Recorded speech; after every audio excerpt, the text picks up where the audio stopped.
예수님께서 부활하신 후 40일 동안 제자들과 함께 계시면서 하나님의 나라를 자세히 설명해 주셨습니다. 그리고 감람원이라고 불리우는 산에서 제자들이 보는 앞에서 하늘로 그 몸이 들리고 승천을 하셨습니다. 제자들은 그 후에 예루살렘의 마가의 다락방에 모였습니다. 한 120명쯤 되었습니다. 그들은 주님께서 분부하신 대로 예루살렘을 떠나지 않았어요. 그리고 한 열흘 동안 뜨겁게 기도했습니다. 기도만 했어요. 그리고 나서 오순절날 되었을 때에 축제 기간이었지요. 이때에 놀라운 사건이 벌어졌어요. 갑자기 급하고 강한 바람 같은 소리가 났습니다. 기도하다 말고 모두 놀라 눈을 떴지요. 그러고 보니까 불꽃이 보이는 거예요. 그 불꽃이 각 사람 머리 위에 떠 있는 겁니다. 제자들은 모두 놀랐어요. 그런 일을 본 적이 없었거든요. 성령께서 임하신 겁니다. 그 순간 각 사람 입에서 방언이 터졌어요. 모르는 말이 막 터져 나온 거예요. 애국어가 막 나온 거예요. 아시아의 각 지역에 살던 사람들이 와서 그 말을 알아들을 만한 그런 말로 애국어가 쏟아져 나왔습니다. 성령께서 그렇게 임하셨을 때에 그들 대단한 용기가 솟았어요. 그래서 두려움이 없어져서 담대하게 나가 예수님을 증거하게 됩니다. 예수님 증거할 때에 가지가지 능력과 기적과 이사가 나타났습니다. 안진병이가 일어나고요. 소경이 눈을 뜹니다.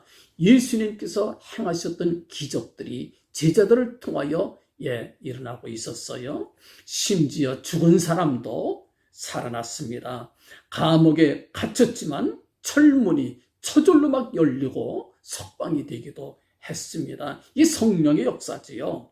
그래서 이 땅 위에 그리스도 예수의 교회가 탄생이 된 겁니다. 그리스도 예수의 교회가 세워지게 된 것이지요.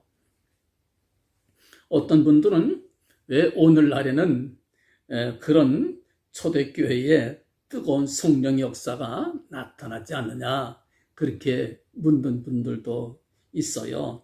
그런 능력과 기적이 나타나고 병자가 막 낫고 죽은 자를 살리는 그런 역사가 왜 요즘은 없느냐, 이렇게 묻는 분도 있어요.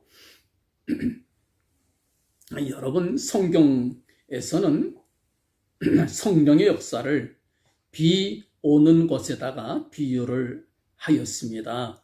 이른 비와 늦은 비 같이 성령 부어주시겠다, 그런 약속의 말씀도 있어요. 성령의 역사는 비 오는 곳과 같은 거예요. 소나기처럼 막 요란하게 쏟아지는 소나기 있지요. 성령의 역사가 그렇게 나타날 때가 있어요. 막 우는 사람의, 찬송하는 사람의, 회개하는 사람의, 통곡하는 사람의 방언을 하고 예언을 하고 막 뻑적지근하게 그렇게 성령께서 역사하시는 그런 때도 있어요.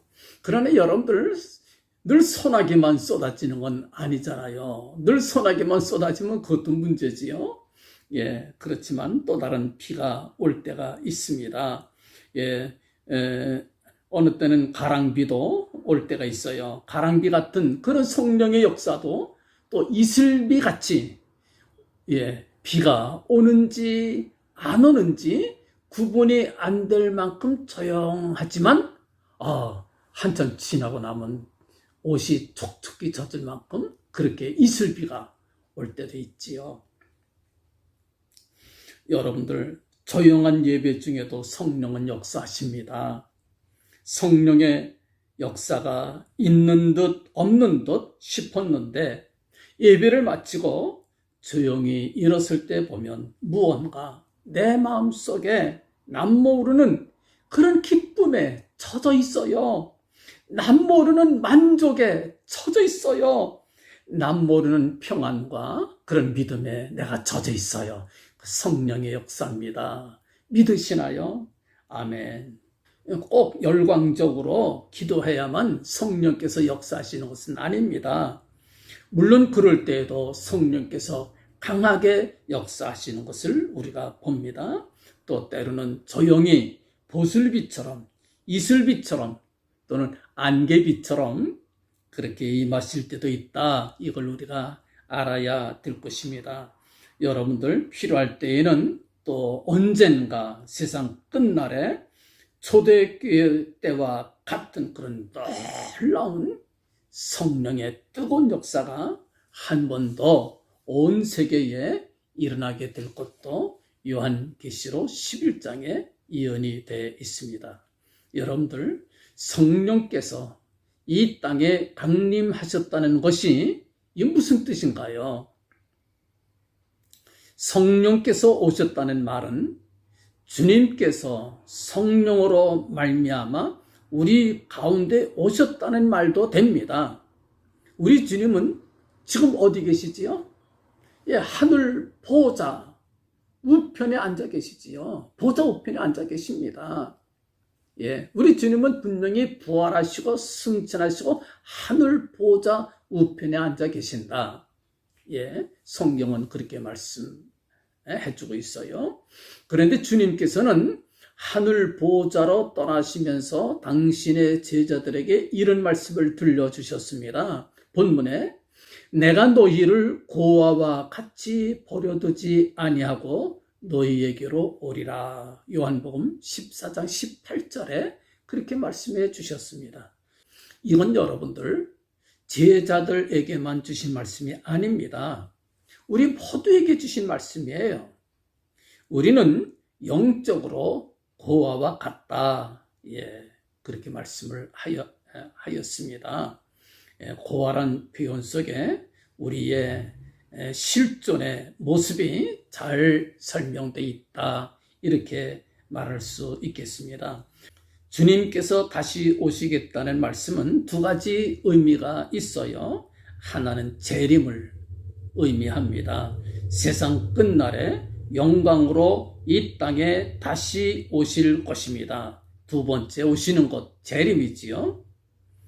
또 다른 하나는 주님께서 성령으로 말미암아 이 땅 위에 다시 오실 것을 말씀해 주신 것입니다. 이 본문의 뜻은 바로 이것을 말씀하신 것이지요. 재림이 아니라 전후 문맥을 살펴보면 성령으로 말미암아 우리 가운데 다시 오시겠다. 그런 뜻입니다.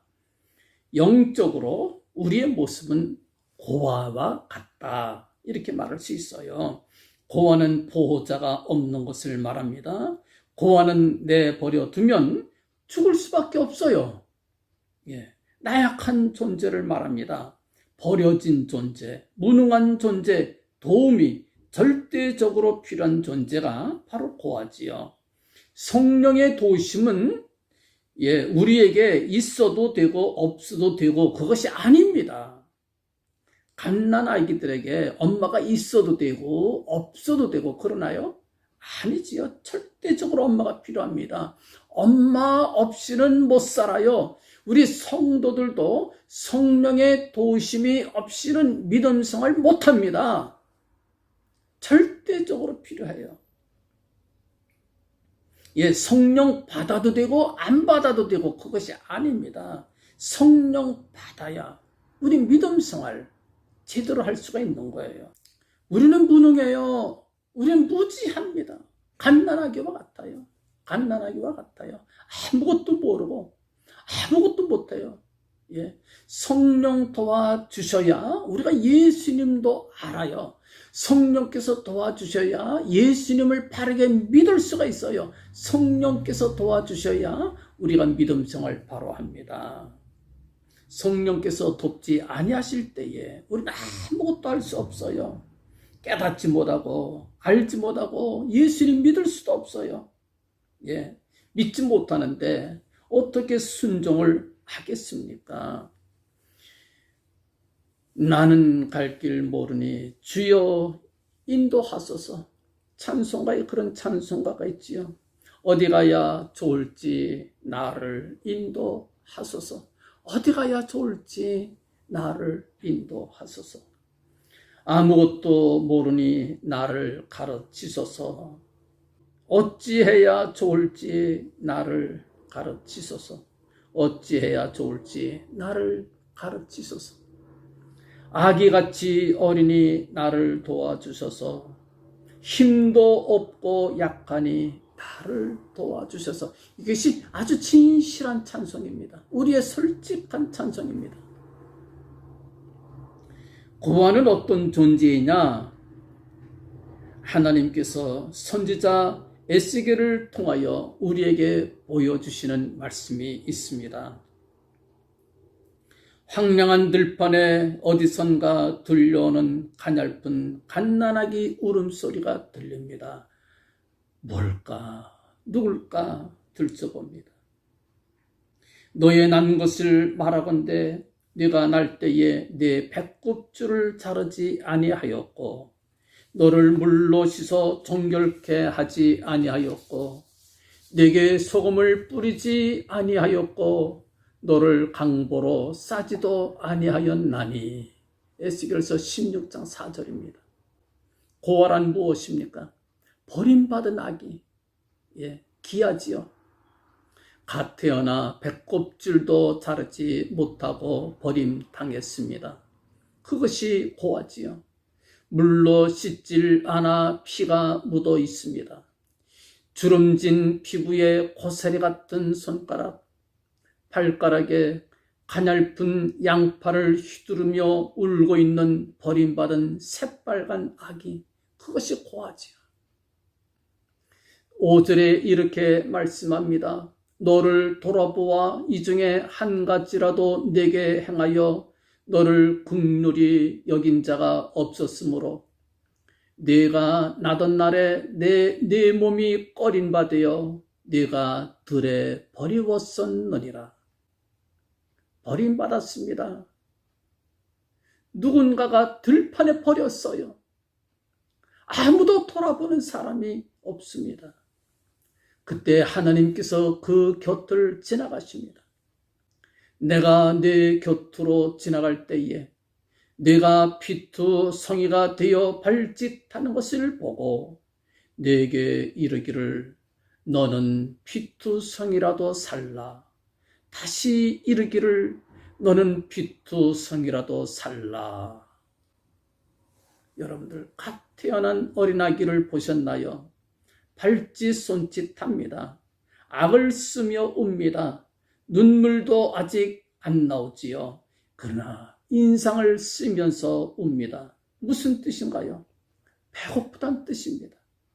새빨간 몸뚱이 바둥바둥대면서 악을 쓰면서 울잖아요.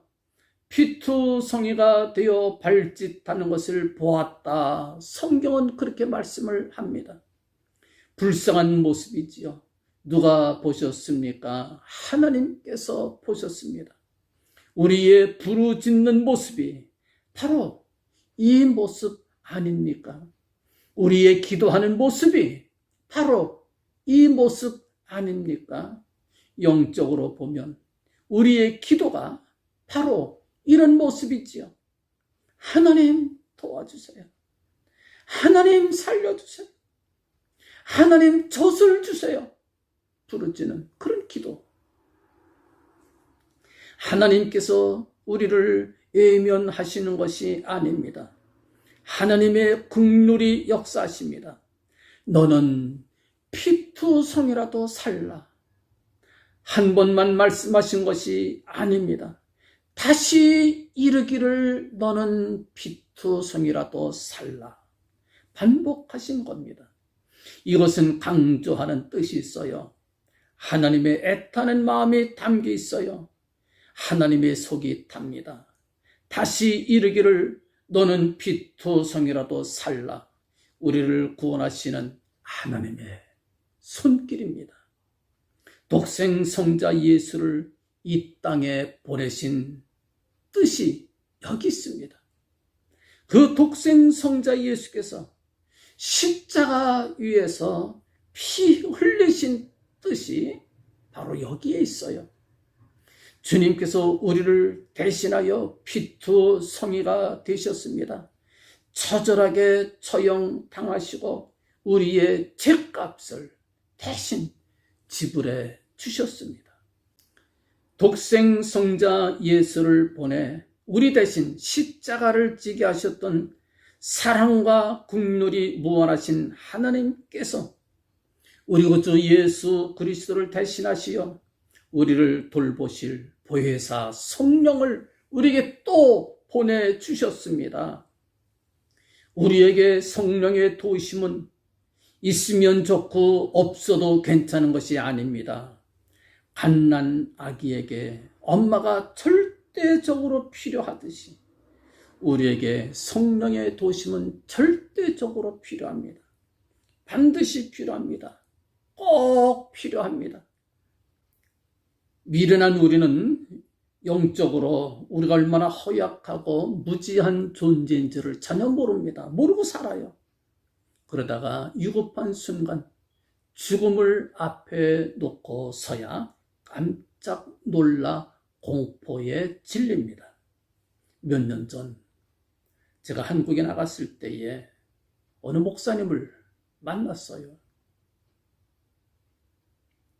그분 말씀입니다. 멀쩡히 잘 지내다가 어느 날 며칠 속이 안 좋아서 별 생각도 없이 가벼운 마음으로 병원에 들르셨어요. 진단이 나왔습니다. 목사님, 위암 말기입니다. 오래 살지 못하십니다. 목사님 말씀이 이렇게 말씀하시더라고요. 그 순간 하늘이 노랗더라. 목사님도 그래요. 목사님도. 죽음을 앞에 놓고 모든 사람들이 두려워 떱니다. 벌벌 떨어요. 그 순간을 철학자들은 누미노지다 그런 말로 설명을 합니다. 공포에 질려요. 패닉에 빠집니다. 손과 발이 내 마음대로 작동이 안 돼요. 생리현상도 내 마음대로 안 돼요. 그 순간 우리는 절대자 대신 거룩한 하나님 앞에 서게 됩니다. 어마어마한 두려움에 사로잡혀요. 거룩함에 압도를 당합니다. 철학자는 이 순간을 우주 속에 던져진 고독한 인간이다. 하이데거는 그렇게 말했고요. 출구를 알 수 없는 독방에 갇힌 존재다. 사르트르는 또 그렇게 표현합니다. 이것이 영적인 우리의 참 모습입니다. 초라한 순간이지요. 비참한 순간입니다. 외롭고 절망적인 순간입니다. 바로 그때 예수 믿는 이들을 돕는 분이 계십니다. 이때 우리 주님께서 성령으로 말미암아 우리 곁에 계신다고 하는 것, 우리와 함께 계신다고 하는 것이, 이것이 얼마나 감사하고 이것이 얼마나 행복한 일인지 우리가 알 수 없어요. 참 감사한 일이지요. 여러분, 성령께서 도와주십니다. 성령께서 우리와 함께 하십니다. 내가 너희를 고아와 같이 버려두지 아니하리라. 그 말씀의 깊은 뜻을 우리가 비로소 알 수가 있게 됩니다. 성령께서는 우리를 도우실 때에 두 가지 방법으로 우리를 도와주십니다. 첫째는 십자가의 능력, 두 번째로는 하나님의 말씀, 이 두 가지 방법으로 우리를 도와주십니다. 평소에 여러분들 십자가는 그냥 장식이지요. 십자가와 나와 나의 삶과 별개입니다. 십자가 따로 내 생활 따로 그렇게 살아가고 있지요. 십자가는 십자가고 나는 나고 예수를 믿긴 믿지만 명목상으로 믿는 거지요. 그러나 성령께서 나를 도우실 때에는 십자가가 내 것이 됩니다. 십자가는 장식이 아니에요. 십자가는 능력이 됩니다. 십자가는 내게 권능이 돼요. 십자가는 죽은 것이 아니라 십자가가 생생히 살아서 나를 잡아줍니다. 십자가가 나를 잡아줍니다. 그 십자가가 내게 영원한 기쁨과 영원한 안식도 줍니다. 십자가와 내가 따로 떨어져 있는 것이 아니라 십자가가 나의 삶이 됩니다. 참을 수 없는 것도 우리 주님 십자가를 바라보면서 내가 참을 수 있게 돼요. 용서할 수 없는 것도 우리 주님 십자가 바라보면서 용서할 수 있게 됩니다. 십자가와 내가 따로 떨어져 있는 것이 아닙니다. 십자가는 더 이상 내게 장식이 아닙니다. 내게 능력입니다. 나의 자랑이 돼요. 나의 영광이 됩니다. 나의 찬송이 됩니다. 어떻게 이렇게 될 수 있느냐? 성령께서 도우실 때에, 성령께서 도와주실 때에 이렇게 된다 그 말입니다. 성령께서 나를 도우실 때에 하나님의 말씀도 살아나요. 이제까지는 내가 하나님의 말씀을 지켰습니다. 내가 앞장서고 말씀은 늘 뒤따라왔지요. 무거워요. 끌고 다니기가 무거워요. 차라리 예수를 안 믿었더라면, 차라리 말씀을 몰랐더라면 하나님의 말씀이 내게 짐이 되는 거예요. 귀찮은 짐이 됩니다. 스트레스가 됩니다. 지키자니 힘들고 버리자니 아깝고. 그러나 성령께서 나를 도와주실 때에 내게 스트레스가 되던 하나님의 말씀이 벌떡 살아납니다. 그리고 나를 안고 뚜벅뚜벅 걸어갑니다. 말씀이 살아서 나를 붙잡고 갑니다. 내가 하나님의 말씀을 끌고 가는 것이 아니라 하나님의 말씀이 나를 끌고 갑니다. 나의 삶을 끌고 갑니다. 나를 태워갑니다. 나는 따라만 가면 돼요. 힘들 땐 하나님의 말씀이 나를 안고 갑니다. 지쳐 쓰러질 때에는 하나님의 말씀이 나를 포근한 이불로 감싸 안아줍니다. 성령께서 이렇게 우리를 도우시려고 우리를 찾아와 주신 것이지요. 예수님께서 성령으로 말미암아 우리를 찾아주시고 우리와 함께 계신다. 이렇게 말씀을 합니다. 여러분들 기도하세요. 급할 때 기도하세요. 성령께서 도우십니다. 멀리 계시는 분이 아닙니다. 바로 우리 곁에 계시는, 우리의 삶의 현장 속에 계시는 분이에요. 우리 순복음교회 조용기 목사님 그 간증 속에 그런 간증이 있어요. 미국 선교사 베델이라는 목사님이 계시는데 필리핀에서 한국으로 임지를 옮기시게 됩니다. 부산 부두에서 세관에서 통지가 날라왔다고 그래요. 이삿짐 찾아가라. 그래서 이삿짐 찾으러 갔더니 정말 목사님한테 너무나 소중한 물건이 싹 사라져버리고 없는 거예요. 그래서 탁송 서류를 쭉 보니까 거기 분명히 적혀져 있는데 물건이 없는 거예요. 그래서 따지는 거예요. 따졌더니 오히려 그 사람들이 더 역정을 내면서 난리치는 거예요. 어떡합니까? 그 순간 목사님이 기도했어요. 무릎 꿇고 기도했어요. 주님, 어떻게 하면 좋아요? 내게 꼭 필요한 겁니다. 어떻게 하면 좋아요? 여러분들 놀라지 마세요. 그때 환상을 보여주시더래요. 자기 물품을 숨겨놓은 곧 가는 길을 쫙 보여주시더래요. 그래서 목사님이 일어나서 그 직원들한테 내가 직접 찾아봐도 되겠냐고 내거. 그랬더니 그 사람들이 비웃으면서 마음 놓고 찾아보라고 그러더래요. 이 넓은 이 창고 속에 어디에 감춘지 알 수가 없는 거 찾아보라. 마음 놓고 찾아보라고.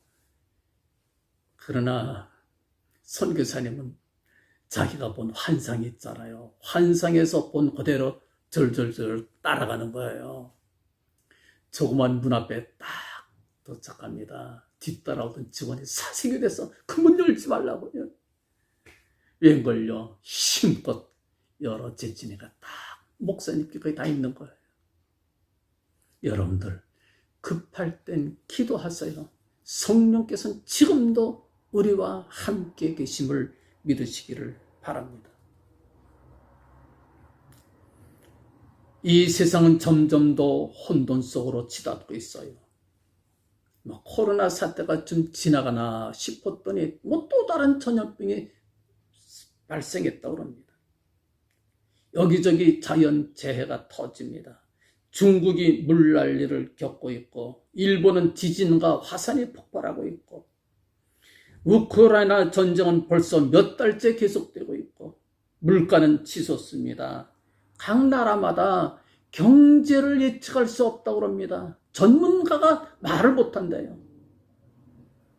세계 제2차 세계대전 후로 지금까지 전 세계는 유례가 없는 평화의 시기를 보냈습니다. 그러나 이제는 그 평화의 시기가 끝나가는 것이 아닌가 모두 많은 사람들이 불안해하고 있습니다. 전쟁이 또 어디서 언제 터질지 모르는 그런 위급한 상황이 아니겠어요. 여러분들 기도해야 됩니다. 성령이시여 우리 도와주세요. 우리 연약합니다. 손짓 발짓 하는 어린아이와 같습니다. 엄마처럼 우리 도와주세요. 우리 보살펴 주세요. 우리는 무지합니다. 한치 앞을 내다보지 못하는 어리석은 저희들 도와주세요. 손잡아 주세요. 한 걸음 한 걸음 이끌어 주세요. 우리나라 지켜주시고 우리 가정 지켜주시고 우리 교회 지켜주세요. 내 식구들, 내 자녀들, 내 자신을 지켜주세요. 어느 때보다 뜨겁게 기도해야 될 것입니다. 다행스럽게 저희는 기도할 수가 있어요. 다행스럽게 성령께서 지금도 우리를 돕기 위하여 우리 곁에서 대기하고 계십니다. 우리가 기도할 때 우리를 도와주실 것입니다. 마음은 열고 진실한 마음으로 기도합시다. 기도할 때 응답 주십니다. 기도할 때 확신 주십니다. 기도할 때 성령께서 환상 보여주시고 기도할 때 성령께서 음성 들려주시고 기도할 때 성령께서 깨닫게 하시고 말씀 주시고 방언도 주시고 각양 은사를 더하여 주실 것입니다. 기도하세요. 부르짖어요. 시험을 통해 우리의 믿음이 확신을 가질 수 있게 됩니다. 체험한 사람들은 믿음에서 떨어지지 않아요. 포기하지 않아요. 뜨겁게 부르짖어 기도하는 이 시간 되기를 간절히 바랍니다. 다 함께 통성으로 기도하겠습니다.